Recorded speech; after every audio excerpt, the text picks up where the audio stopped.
कृष्णाय वासुदेवाय हरे परमात्मने प्रणतक्लेशनाशाय गोविंदाय नमो नमः। नमस्कार प्रिय बंधुओं, आप सभी का हमारे YouTube चैनल में बहुत बहुत स्वागत है। आज के इस वीडियो में आप श्रवण करेंगे मार्गशीर्ष मास के शुक्ल पक्ष की प्रेम से कहिए बोलिए विष्णु भगवान की जय। एकादशी महारानी की जय।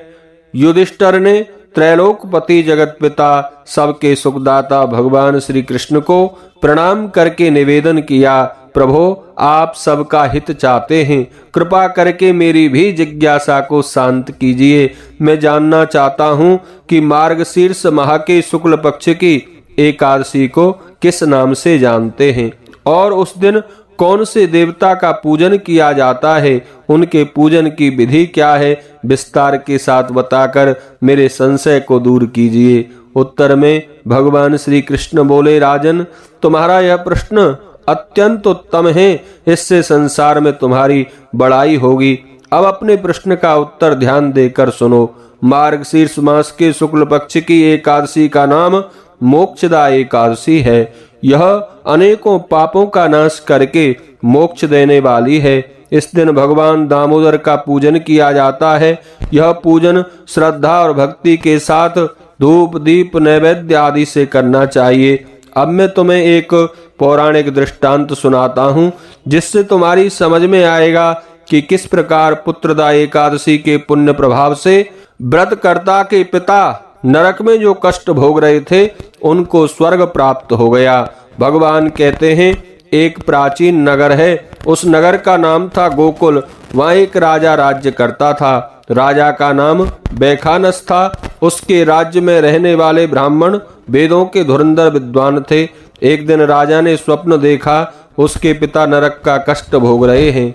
स्वप्न की इस बात से वह बहुत दुखी हुआ और आश्चर्य में भी पड़ गया।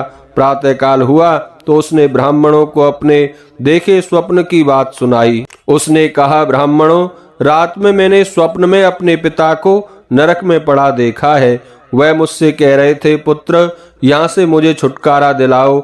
जब से उन्होंने मुझसे यह बात कही है मेरा चैन उड़ गया है। अब मुझे ना तो राज सुख अच्छा लग रहा और ना ही धन दौलत, हाथी घोड़े, पुत्र पौत्र आदि अच्छे लग रहे।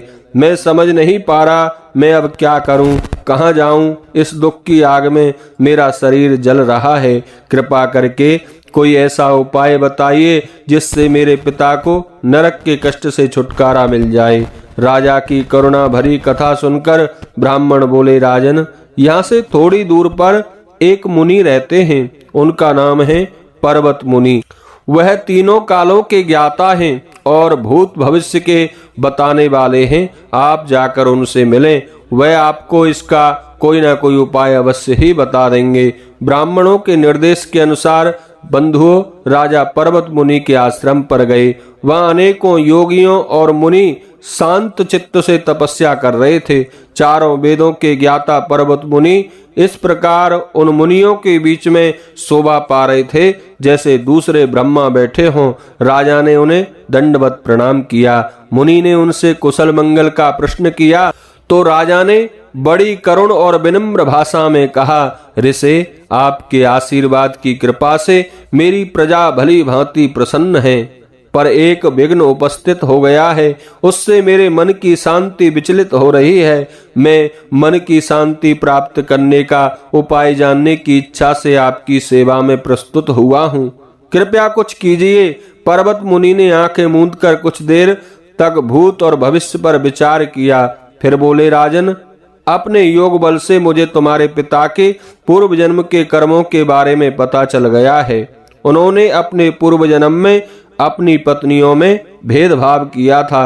बड़ी रानी के कहने में आकर उन्होंने अपनी दूसरी पत्नी को, जो उनसे ऋतुदान की प्रार्थना कर रही थी, निराश कर दिया था। इसी पाप कर्म के फलस्वरूप वह नरकगामी हुए हैं। यह सुनकर राजा बैखानस याचना पूर्वक बोले, मुने कोई ऐसा उपाय बताकर मुझे कृतार्थ करें जिसके करने से इस पाप से मेरे पिता को छुटकारा मिल जाए। मुनि बोले, राजन मार्गशीर्ष महीने के शुक्ल पक्ष की एकादशी का उपवास करें उस उपवास के फल का आप अपने पिता के नाम संकल्प करके छोड़ दें। उस एकादशी के व्रत के प्रभाव से अवश्य ही आपके पिता के सभी पापों का नाश हो जाएगा और वे नरक से छुटकारा प्राप्त कर लेंगे। वे अवश्य ही मोक्ष पालेंगे। पर्वत मुनि के कथन से आश्वस्त होकर राजा गोकुल लौट आया। वहां आकर उसने अपने परिवार के साथ मोक्षदा एकादशी का व्रत किया। उस व्रत के पुण्य प्रभाव को अपने पिता के नाम संकल्प करके छोड़ दिया।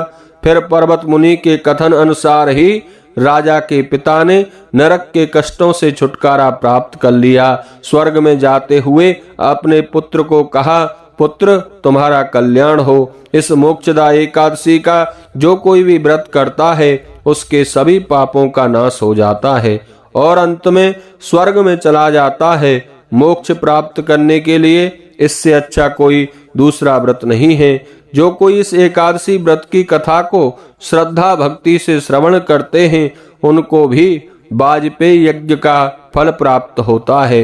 इसे मोक्ष प्राप्ति का सबसे सरल साधन मानना चाहिए। मोक्षदा एकादशी के व्रत में भगवान दामोदर की पूजा करें और फलाहार में बेलपत्र के फल का सागार करना चाहिए। बोलिए श्री कृष्णचंद्र भगवान की जय। एकादशी महारानी की जय।